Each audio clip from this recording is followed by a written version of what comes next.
Isang magandang araw sa ating lahat. Ako nga pala si Oliver A. Canilin Jr. Narito sa inyong harapan upang maglahad ng isang maikling kwento na pinamagatang ang sapatero. Isang sapatero at ang kanyang may bahay ang nakatira sa liblib na lugar at malayo sa bayan. Mabait at masipag ang mag-asawa. Dahil nagkakaedad na, hindi na masyado makagawa ng sapatos ang sapatero. Sila ay nangangailangan na ng pera, bagkus, halos wala na silang maibenta ang mga sapatos.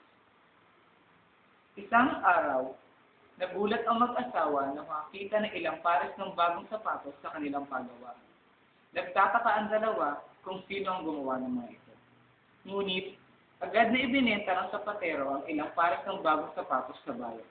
Mabilis na naibenta ang mga sapatos. Umuwi si Lolo Pedro nang may bangis na kasiyahan sa kanyang mga labi. Nag-uwi siya ng malaking pera. Sa sumunod na araw, muling nakakita na ilang pares ng bagong sapatos ang mag-asawa. Nagtaka muli ang dalawa. Muling ibinenta ni Lolo Pedro ang mga sapatos sa bayan. Nang magpasya ang dalawa na magmanman sa kanilang pagawaan kinagabihan, pagdating ng hating gabi, ilang duwende ang lumitaw kung saan at nagsimulang gumawa ng mga sapatos. Bago magbukang liwayway, lumisan ang mga duwende at nag-iwan ng ilang pares ng bagong sapatos.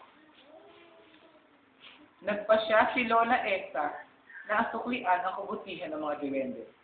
Buong araw, nagtahi sila ng mga maliliit na damit at sapatos para sa mga ito. Iniwan nila ang mga damit sa pagawaan. Kinagabihan, nakita ng mga duwende ang mga damit at sapatos. Agad na isinuot nila ito. At kinalaunan, gumawa muli ang mga ito ng mga sapatos. Hindi nagluwat, naging mayaman ang mag-asawa, ngunit nanatili silang mabait at masipag. Aral ng kwento. Ating tularan ang mga duwende na tumulong sa mga nakakatanda at magbigay galang o respeto sa ating mga magulang. Maging masipag sa bawat gawain at maging mabait sa ating kapwa. At dito na nagtatapos ang maikling kwento.